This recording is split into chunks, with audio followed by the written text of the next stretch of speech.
달빛만이 비추는 한옥 안방, 흐트러진 옷깃 사이로 드러난 하얀 목선, 촛불이 흔들리는 소리만이 방 안을 채웠다. 큐현님, 이러시면 아니 됩니다. 떨리는 목소리. 하지만 그녀의 손은 이미 그의 어깨를 붙잡고 있었다. 상복을 입은 여인, 그리고 그 옆에 쓰러진 남자. 거친 숨소리만이 금지된 밤을 증명하고 있었다. 땀에 젖은 속옷이 바닥에 떨어졌다. 이 순간 들키면 삼족이 멸합니다. 하지만 멈출 수 없었다. 두 사람의 그림자가 하나가 되어 촛불 앞에서 겹쳐졌다. 그리고 석 달 후 그 여인은 내 약방을 찾아왔다. 현재 월향의 약방. 나는 월향, 종로 뒷골목에서 약방을 운영하는 의녀다. 그날 오후 약재를 정리하고 있는데 약방 문이 급하게 열렸다. 의녀님, 급한 환자분이십니다. 수습의녀 복실이가 다급한 목소리로 불렀다. 돌아보니 상복을 입은 젊은 여인이 서 있었다. 창백한 얼굴, 불안한 눈빛, 손에 땀이 배어 치마폭을 꽉 쥐고 있었다. 어서 오세요. 앉으시죠. 나는 복실에게 눈짓했다. 복실이는 고개를 끄덕이고 밖으로 나갔다. 문이 닫히자 여인은 주저앉듯 앉았다. 말씀하세요. 어디가 불편하십니까? 여인은 한참을 입을 열지 못했다. 떨리는 손으로 치맛자락만 만지작거렸다. 의녀님, 저는 천천히. 요즘 아침마다 구역질이 나고요. 가슴이 철렁했다. 이런 증상은 너무나 익숙했다.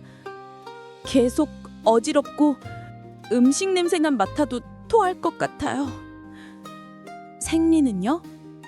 여인의 얼굴이 하얗게 질렸다. 그게 석 달째 끊겼습니다. 한기가 등줄기를 파고 올랐다. 상복을 입은 여인, 끊긴 생리, 구역질, 어지럼증. 손목을 내밀어 보세요. 진맥을 했다. 맥이 활락맥? 틀림없었다. 임신부의 맥이었다. 심장이 터질 때 뛰었다. 상복을 입은 여인이 임신이라니. 조선에선 이건 사약감이다. 혹시 임신이십니까? 안 됩니다. 여인이 소리쳤다. 온몸을 떨며 고개를 흔들었다. 절대 그럴 리가 없어요. 하지만 나는 알 수 있었다. 그녀의 눈빛, 부정하고 있지만 이미 알고 있는 눈빛이었다. 절망, 공포, 그리고 죄책감. 말씀해보세요. 대체 무슨 일이 있었던 겁니까? 여인의 눈에서 눈물이 주르륵 흘러내렸다. 저는 과부입니다. 과부, 상복, 임신.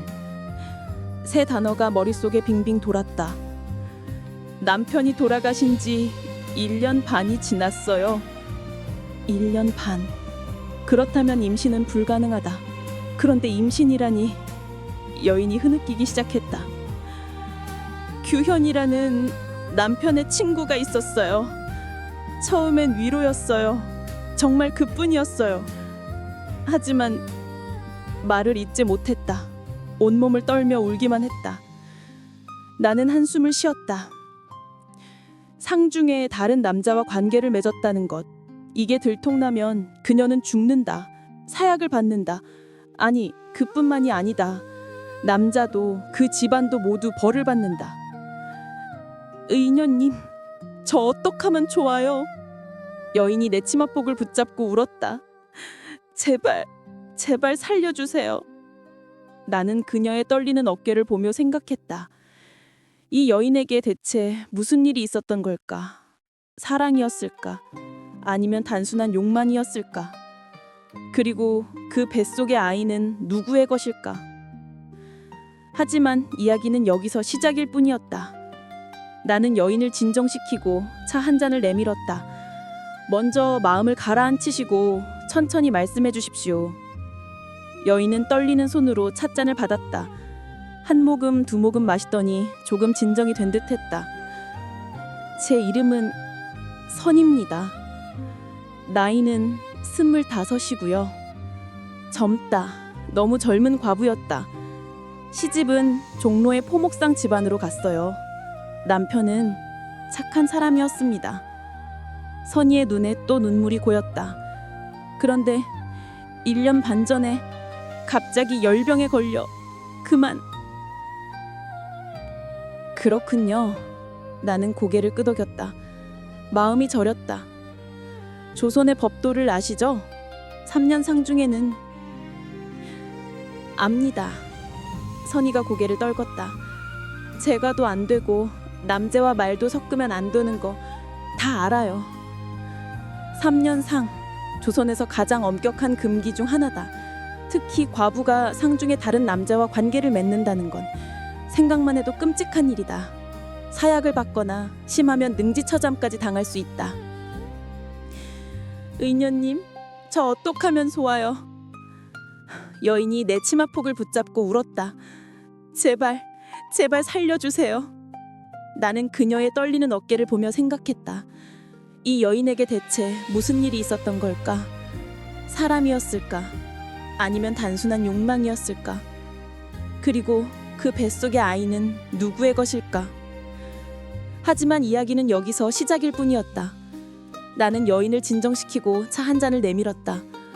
먼저 마음을 가라앉히시고 천천히 말씀해 주십시오. 여인은 떨리는 손으로 찻잔을 받았다. 한 모금 두 모금 마시다니 조금 진정이 된 듯했다. 제 이름은 선입니다. 나이는 25이고요. 젊다. 너무 젊은 과부였다. 시집은 종로의 포목상 집안으로 갔어요. 남편은 착한 사람이었습니다. 선희의 눈에 또 눈물이 고였다. 그런데 1년 반 전에 갑자기 열병에 걸려 그만.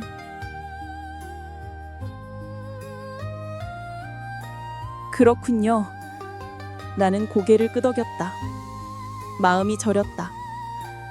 조선의 법도를 아시죠? 3년 상중에는. 압니다. 선희가 고개를 떨궜다. 제가도 안 되고 남자와 말도 섞으면 안 되는 거 다 알아요. 3년 상, 조선에서 가장 엄격한 금기 중 하나다.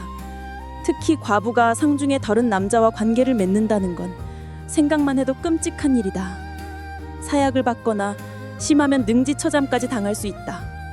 그런데 규현이라는 분은 어떻게 알게 되신 겁니까? 선희가 입술을 깨물었다. 남편의 친구였어요. 장례식별 처음 봤습니다. 남편과 어릴 적부터 친했다고 하더군요. 과거 공부를 함께 했고 서로 의지하던 사이였대요. 장례를 치르고 나서도 규현 씨가 자주 찾아왔어요. 처음엔 문상이었죠. 남편을 그리워하며 옛날 이야기를 해주곤 했어요. 선희의 목소리가 조금씩 떨리기 시작했다. 그 이야기들이 위로가 됐어요. 외로웠거든요. 세상이 너무 가혹했다. 젊은 나이에 혼자 남겨진 여인, 누가 위로해주랴. 석 달쯤 지났을까요? 규현 씨의 방문이 잦아졌어요. 처음엔 시어머님도 괜찮다고 하셨어요. 남편의 친구니까. 하지만 선희의 눈빛이 흔들렸다. 어느 순간부터 우리는 서로를 다르게 보고 있었던 거예요. 나는 잠시 자리에서 일어났다. 잠시만요. 밖으로 나가 복실을 불렀다. 복실아, 서기를 불러와. 예, 의녀님. 잠시 후 영리하게 생긴 소년이 달려왔다. 우리 약방의 심부름꾼 서기다. 부르셨습니까? 의녀님? 서기, 네가 한양 소식통이지? 예. 서기의 눈이 반짝였다. 규현이라는 선비를 아느냐? 35세쯤 됐을 거고 과거 준비 중이라던데. 아, 그분이요? 서기가 고개를 끄덕였다. 알아요. 종로 서쪽 골목에 사는 분이죠. 평판이 아주 좋아요. 혼인은 아직 안 하셨어요. 과거에 집중하느라. 성품은 선비답게 의리 있고 정직하다고 소문났어요. 친구들도 많고요. 나는 고개를 끄덕였다. 알았다. 가봐라. 서기가 총총 뛰어갔다. 다시 방 안으로 들어가니 선이가 불안한 눈빛으로 나를 바라보고 있었다. 규현 씨는 좋은 분이시더군요. 예, 정말 좋은 분이세요. 선이의 목소리에 애정이 묻어났다. 그래서 더 괴로웠어요. 이러면 안 되는데. 마음이 찢어지는 듯했다. 하지만 멈출 수가 없었어요. 외로움이었을까요? 아니면 진짜 사랑이었을까요? 모르겠어요. 그냥 그분이 있으면 숨을 쉴 수 있었어요. 나는 선택의 기로에 섰다. 이 여인을 도와야 할까? 아니면 법도를 지켜야 할까? 저들의 사정도 딱하다. 하지만 세상이 너무 가혹했다. 말씀해 주세요. 언제부터 그런 관계가 된 겁니까? 선이가 고개를 들었다. 1년 전이에요. 남편이 죽고 반년쯤 지났을 때 그날 밤의 이야기가 시작되려고 하고 있었다. 선이가 눈을 감았다. 그날 밤의 기억을 떠올리는 듯 했다. 그날은 비가 내리던 밤이었어요. 규현 씨가 또 찾아왔어요. 남편이 좋아하던 술을 들고 함께 마셨죠. 남편 이야기를 하다가 울었어요. 눈물, 술, 그리고 외로움. 위험한 조합이었다. 그분도 우셨어요. 친구를 잃은 슬픔에 위로하려고 손을 잡았어요. 그냥 위로였어요. 하지만 그게 끝이 아니었다. 근데 그 손이 너무 따뜻했어요. 1년 만에 느껴본 온기였어요. 그분도 떨고 계셨어요. 눈빛이 달라졌어요. 그리고 말을 멈췄다. 얼굴이 붉어졌다. 말하지 않아도 알 수 있었다. 그날 밤 두 사람은 선을 넘었다. 처음엔 죄책감뿐이었어요. 남편한테 미안하고 규현 씨한테도 미안하고. 하지만 선희의 눈물에서 또 눈물이 흘렀다.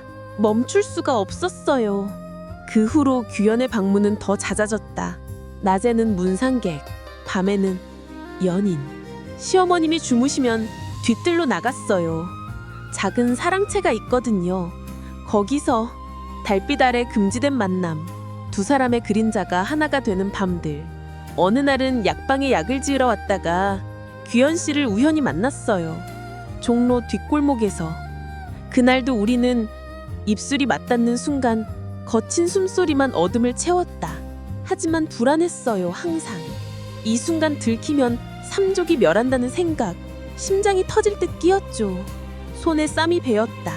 발자국만 들려도 온몸이 얼어붙었다. 그래서 어느 날 밤에는 이곳 근처 기방아 찾아갔어요. 기방? 거기 초롱이라는 전직 기생이 있다는 얘기를 들은 거예요. 마음의 병도 상담해 준다고. 아, 초롱이구나. 초롱은 우리 약방과 협력하는 여인이다. 밤 늦게 찾아오는 손님들을 종종 상담해주곤 한다. 초롱 씨를 만났어요. 모든 걸 털어놨죠. 초롱이라면 세상 물정 밝은 여인이니 뭐라 했을까? 초롱 씨가 그러더군요. 선희가 초롱의 말을 떠올렸다. 기방에서 수없이 많은 남녀를 봤어요. 진심은 눈빛만 봐도 알 수 있죠. 당신들은 진심이에요. 하지만 세상은 진심을 용납하지 않아요. 특히 과부에겐 더욱. 냉혹한 현실이었다. 그래도 멈출 수 없냐고 물었어요. 사랑에 빠진 사람은 죽음도 두려워하지 않죠. 하지만 후회는 평생 남아요. 후회. 하지만 선희는 멈추지 않았다. 그날 밤에도 규현 씨를 만났어요.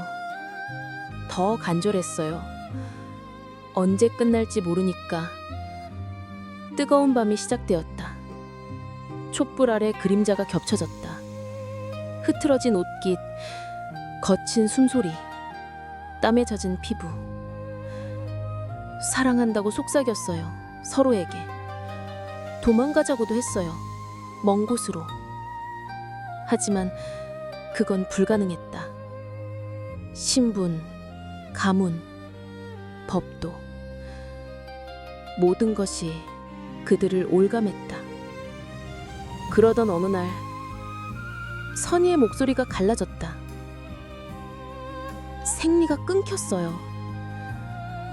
등골이 오싹했다. 처음엔 스트레스라고 생각했어요. 하지만 구역질이 시작됐고 아침마다 토했어요. 그제야 알았죠. 임신이라는 걸. 온몸이 떨렸다. 규현 씨한테 말했어요. 그분도 창백해지셨어요.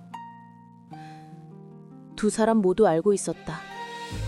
이제 돌이킬 수 없다는 것을. 그런데 선희가 날 바라봤다. 은효님, 더 큰 문제가 있어요. 뭡니까? 이 아이가 누구의 아이인지 모르겠어요. 세상에. 다음 날 시어머니가 찾아왔다. 시어머니의 눈빛이 날카로웠다. 솔직히 말하시오. 며느리가 임신했소? 심장이 터질 듯 뛰었다. 나는 숨을 깊이 들이마셨다. 아닙니다. 단순한 부인병입니다. 스트레스로 생리가 끊기고. 시어머니가 나를 째려봤다. 정말이요? 예, 약을 처방했습니다. 긴 침묵이 흘렀다. 시어머니는 마지못해 고개를 끄덕였다.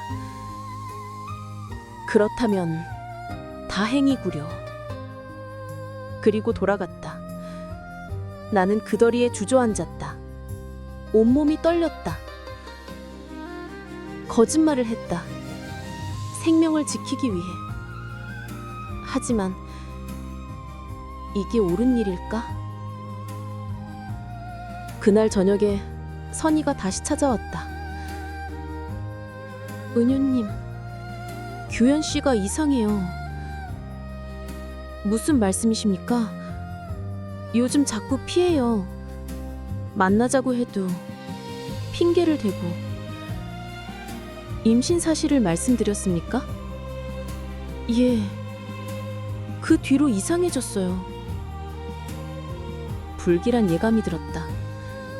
그때 약방 문이 열렸다. 규현이었다. 35살쯤 되어 보이는 선비 같은 외모야. 하지만 그의 얼굴은 창백했다. 선희. 규현 씨.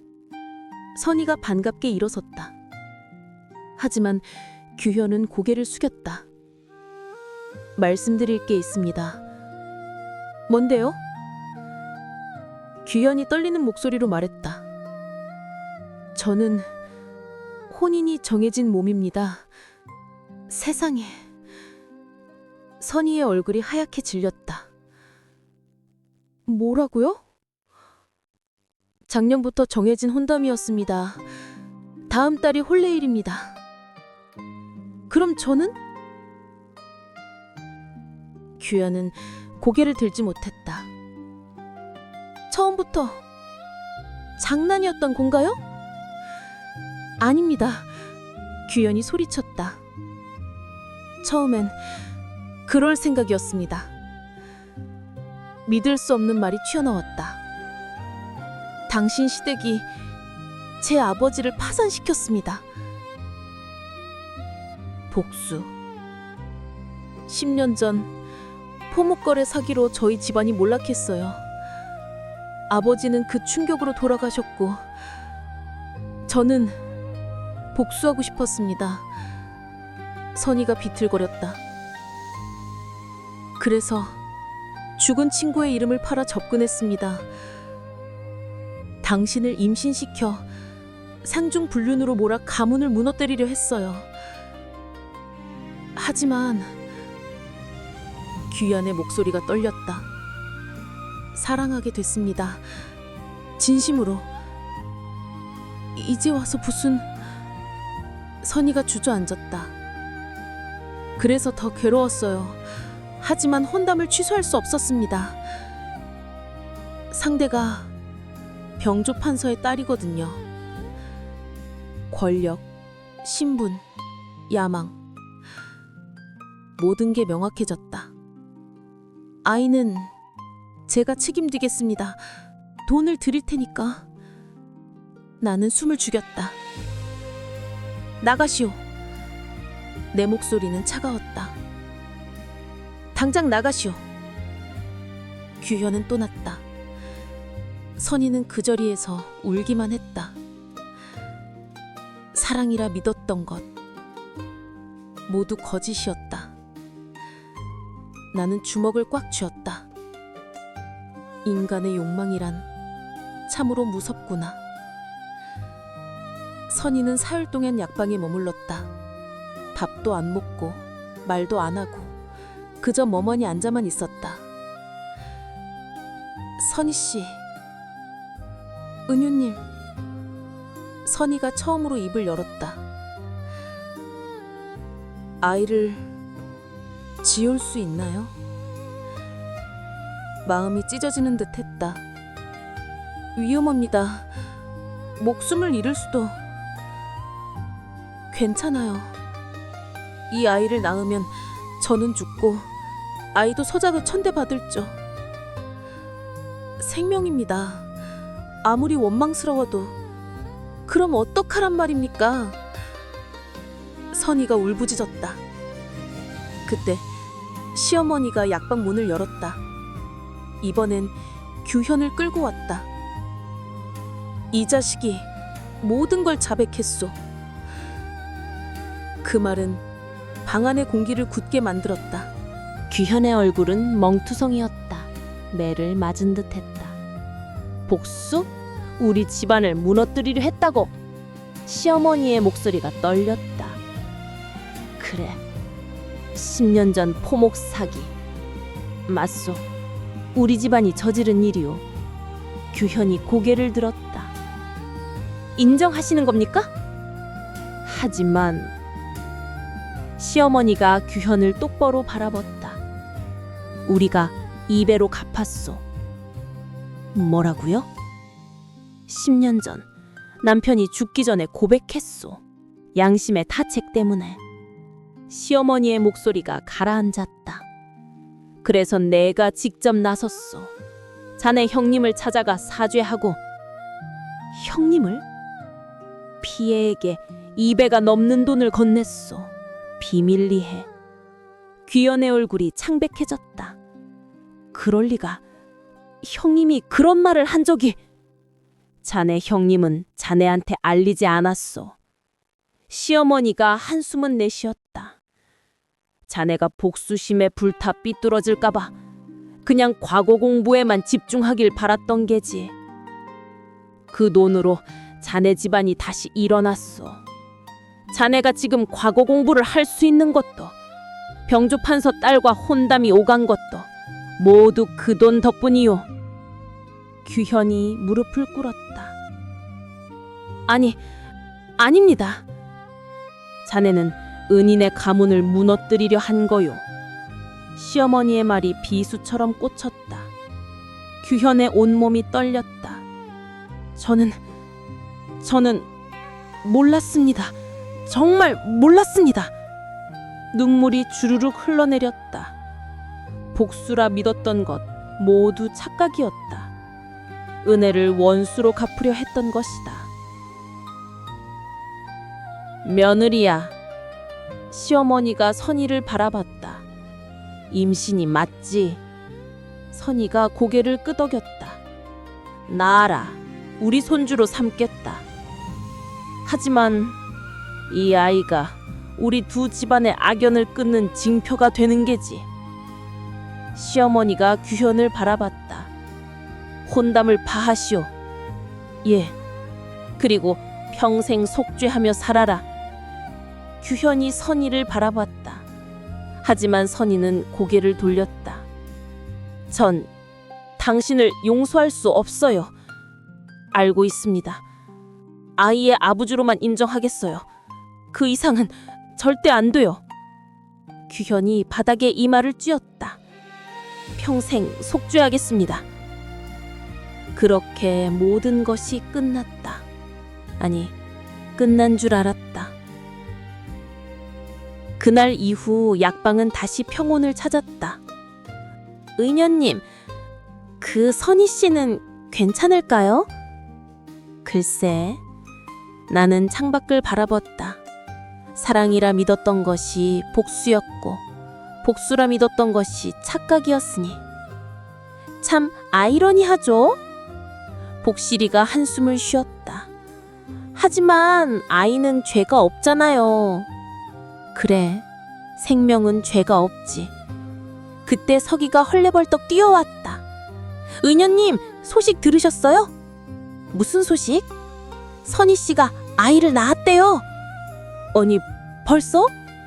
아니, 그게 6개월쯤 지났잖아요. 아, 그렇구나. 시간이 벌써 그렇게 흘렀다. 아들이래요. 건강하대요. 시어머니가 직접 손주라고 선포했답니다. 다행이다. 규현 씨언요? 서기가 고개를 끄덕였다. 병주판서 혼담은 파했대요.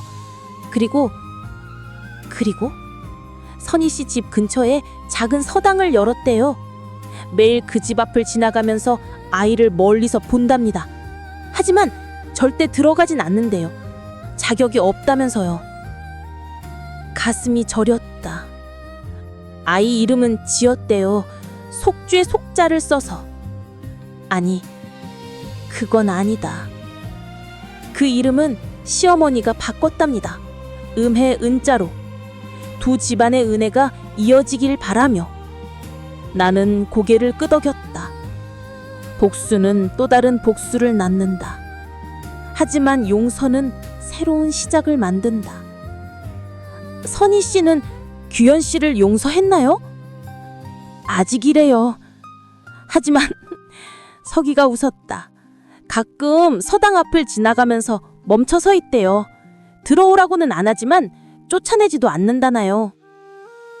시간이 필요한 거겠지. 상처는 쉽게 아물지 않으니까. 나는 창밖을 바라보며 생각했다. 사랑과 복수, 진실과 거짓. 세상은 참 복잡하다. 하지만 그 속에서도 생명은 태어나고 용서는 싹튼다. 오늘의 처방전은 여기까지예요. 나는 복실과 서기를 바라봤다. 때로는 가장 큰 치유가 시간과 용서란 걸 배웠네요. 은현님, 내일은 어떤 사연이 올까요? 글쎄, 나는 빙그레 웃었다. 아마 또 다른 은밀한 이야기겠지.